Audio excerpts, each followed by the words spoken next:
Hello students, आज हम लोग बीएससी में कन्वर्जेंस में नेक्स्ट टेस्ट पढ़ने वाले हैं। कोई सीरीज हमारी कन्वर्जेंट है या फिर डाइवर्जेंट है, इसके लिए हम बहुत सारे टेस्ट अप्लाई करते हैं। जो पिछले वीडियो में हम लोगों ने बहुत सारे टेस्ट सीखे, जैसे d'Alembert test, Cauchy integral root test, इस तरह से और भी बहुत सारे comparison test, p series test हम लोगों ने पढ़े हैं। जिन्होंने भी अभी तक वो वीडियो ना देखे हो, मेरी प्लेलिस्ट में जाइए और उसमें जो है वो कन्वर्जेंस के नाम से प्लेलिस्ट बनी है, उसमें सारे वीडियो जो हैं वो प्रोवाइड हैं, तो आप उन्हें पहले देखिए, तब आगे के टेस्ट जो हैं वो समझिए। तो आज हम लोग पढ़ने जा रहे हैं डी मॉर्गन टेस्ट। तो देखते हैं डी मॉर्गन टेस्ट क्या होता है और किस तरह से कोई सीरीज दी गई है उसको कन्वर्जेंट या फिर डाइवर्जेंट हम चेक करते हैं। तो देखते हैं हम लोग test. Subscribe now and press the bell icon. Never miss an update.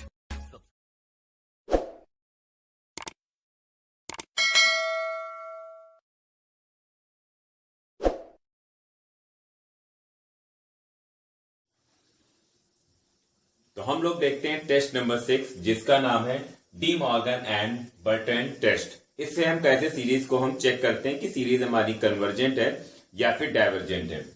तो a series sigma u n of positive terms is convergent और डाइवर्जेंट, यानी पॉजिटिव टर्म की अगर सीरीज है वो कन्वर्जेंट होगी या फिर डाइवर्जेंट होगी कब? Limit n tends to infinite n UN upon UN plus 1 minus one और इनटू लॉग एन। अगर ये वैल्यू ग्रेटर देन 1 है तो सीरीज हमारी कन्वर्जेंट हुई, और लेस देन 1 है तो सीरीज हमारी क्या हुई? डाइवर्जेंट। तो कॉन्सेप्ट आपको समझ में आ गया। लगभग सभी सीरीज, सभी टेस्ट जो है वो एक ही ऐसे हैं, बस हमें ध्यान रखना है कि कौन सा एक फॉर्मूला उसमें अप्लाई होता है, ठीक, और वो हम कैसे कंपेयर करते हैं। तो पिछले वीडियो आप जरूर देखिए, तभी आगे के वीडियो जो है तो समझ में आएंगे। तो इसमें हमें क्या है, सीरियल वाइज सीखना है। टेस्ट नंबर 1, 2, 3, 4, 5, 6 ऐसे अगर हम देखेंगे तो हमको अच्छी तरह से समझ में आएगा। सीधे 6 नंबर देखेंगे तो कुछ भी नहीं समझ में आएगा। तो अब हम इस पर बेस क्वेश्चन देखते हैं और फिर नेक्स्ट टेस्ट को जो है वो चेक करते हैं।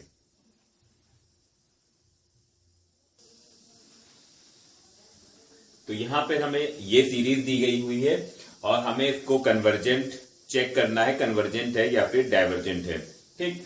तो सबसे पहले सीरीज को देखते हुए हम यूएन लिखेंगे। यूएन का मतलब उसका nth टर्म। तो 1 square, 3 square, 5 square dot dot 2n minus 1 का होल स्क्वायर। nth टर्म लिखना कैसे? nth टर्म हम लिखते हैं, या आपने फर्स्ट ईयर क्लास में जो लास्ट में सीरीज पढ़ी थी, एपी, जीपी और जो विविध श्रेणी पढ़ी थी, यानी जो मिक्सअप सीरीज थी, उनमें हम लोगों ने सीखा था। तो nth टर्म निकाला यूएन, और un प्लस 1, यानी n की जगह n प्लस 1 रखेंगे तो un प्लस 1 की वैल्यू मिलेगी, ठीक। तो हम क्या करेंगे, un अपॉन un प्लस 1, यानी un को डिवाइड कर देंगे un प्लस 1 की वैल्यू से। तो ये टर्म इससे कैंसिल, ये टर्म इससे कैंसिल, केवल ये हमें टर्म मिलेंगे। ओपन कर देंगे। अब हम limit n tends to infinite un upon un plus 1, हम इसकी वैल्यू निकालेंगे। तो n स्क्वायर कॉमन लेंगे, n स्क्वायर नीचे से कॉमन लेंगे, कैंसिल हो जाएगा। तो इसकी वैल्यू कितनी मिलेगी? 1 मिलेगी। 1 मिली तो हमारा जो रेशियो टेस्ट था, यानी डी एलेम्बर्ट टेस्ट जो था, वो यहां पर हमारा फेल हो जाएगा, क्योंकि इसकी वैल्यू 1 मिली। तो हमने पढ़ा है कि अगर डी एलेम्बर्ट टेस्ट फेल होता है तो हम जाते हैं रेबेस टेस्ट पे। जो पिछला वीडियो मैंने डाला था वो रेबेस टेस्ट का था, उसको पहले आप देखें, तब ये टेस्ट जो है वो समझ में आएगा।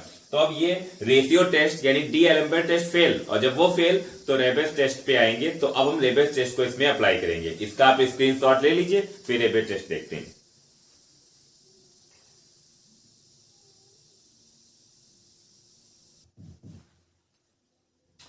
तो अब हम लोग जो है वो रेबेस टेस्ट को अप्लाई करेंगे।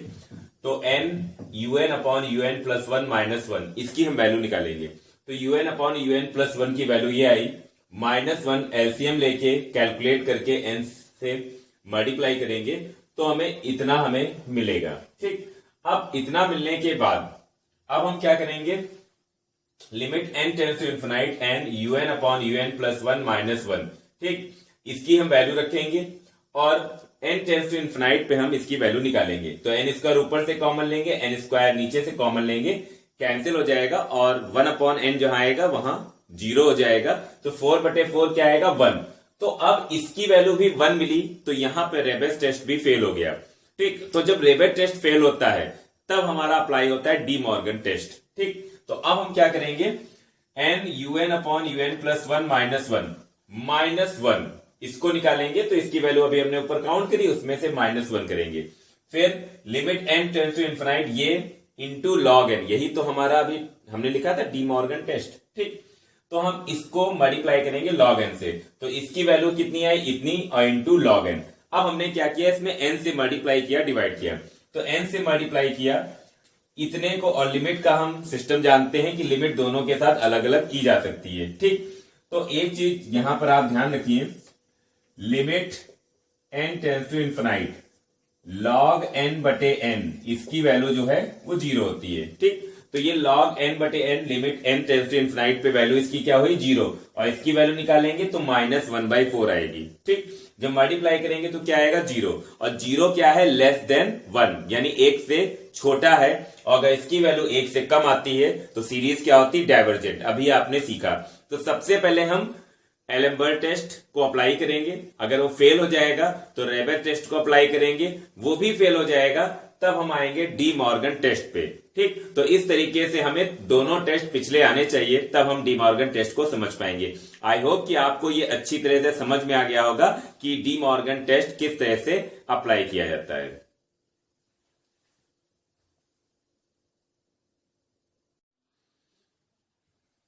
तो अब हम पढ़ने जा रहे हैं लेबनिज टेस्ट, या फिर test for alternating convergent series. यानी जो लेबनिज टेस्ट होता है वो हमारी अल्टरनेट कन्वर्जेंट सीरीज के लिए होता है।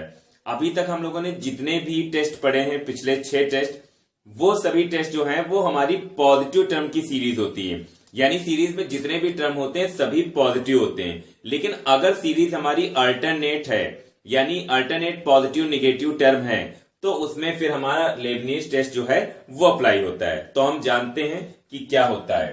तो ये तो आपको बता दिया अल्टरनेट कन्वर्जेंट सीरीज, यानी ऐसी सीरीज जो हमारी अल्टरनेट उसमें प्लस माइनस आएंगे, यानी इस टाइप से लिखी गई होंगी, u1 minus u2 plus u3, इस तरह से।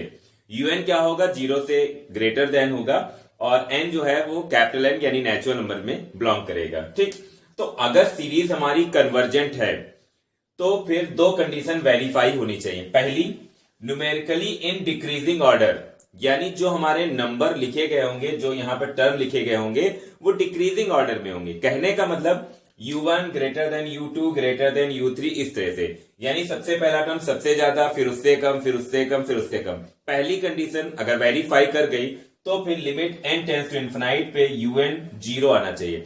अगर ये दोनों कंडीशन वेरीफाई करती है सीरीज, तो लेबनिज टेस्ट के द्वारा वो सीरीज हमारी कन्वर्जेंट है, अन्यथा हमारी क्या है, वो डाइवर्जेंट है। ठीक, तो कॉन्सेप्ट आपको समझ में आ गया। तो अगर सीरीज अल्टरनेट प्लस माइनस की है तो केवल एक टेस्ट लगेगा, लेबनिज टेस्ट, और ये 2 पॉइंट अगर क्लियर होंगे तो लेबनिज टेस्ट हमारा अप्लाई हो जाएगा और सीरीज हमारी कन्वर्जेंट हो जाएगी। और इनमें से अगर कोई भी एक अप्लाई नहीं हुआ तो सीरीज हमारी डाइवर्जेंट हो जाएगी। तो अब इस पर हम एक क्वेश्चन देखते हैं, जिससे कि हमको समझ में आ जाए कि किस तरह के क्वेश्चन हमें मिलने वाले हैं। इसको आप स्क्रीनशॉट ले लीजिए, फिर क्वेश्चन देखते हैं।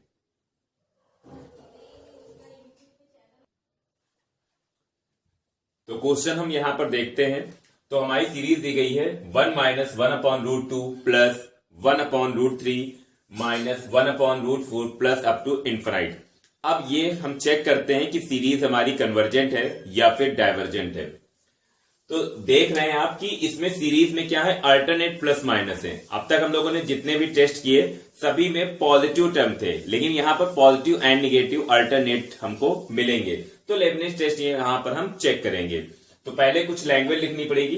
The terms of the given series are alternating positive and negative, their values are numerical in decreasing order. यानी जो सीरीज है वो अल्टरनेटिंग हमारी है, और जो उसके टर्म लिखे हैं वो आप देख सकते हैं कि डिक्रीजिंग ऑर्डर में। तो इतना तो आपको पता ही है कि कौन टर्म बड़ा है। तो 1/√2 से ज्यादा है, 1/√2 1/√3 से ज्यादा है, 1/√4 से ये ज्यादा है। यानी जितने भी टर्म हैं जो सीरीज में हमारे टर्म लिखे हैं वो डिक्रीजिंग ऑर्डर में। तो पहली कंडीशन लेबनिज टेस्ट की वेरीफाई कर गई।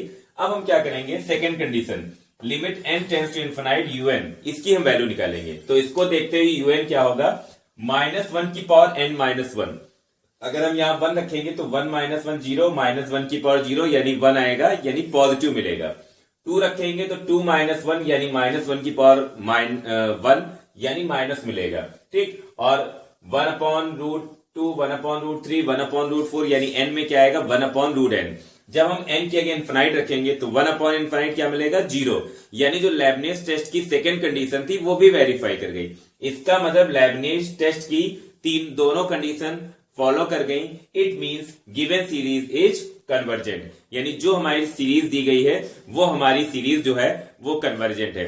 तो ये हमारे जो इंपॉर्टेंट टेस्ट थे वो मैंने आपको कराए। जिन्होंने भी पिछला वीडियो ना देखा हो पहले उनको देखें, तब इस टेस्ट को देखें तो आपको ज्यादा समझ में आएगा। नेक्स्ट वीडियो में हम मिलेंगे और हम जो हमारी आगे की सीरीज है उसके बारे में हम डिस्कस करेंगे। जो हमारे कंडीशनल कन्वर्जेंट की कंडीशंस होंगी उनके बारे में हम डिस्कस करेंगे। तो आज के लिए केवल इतना। Thank you.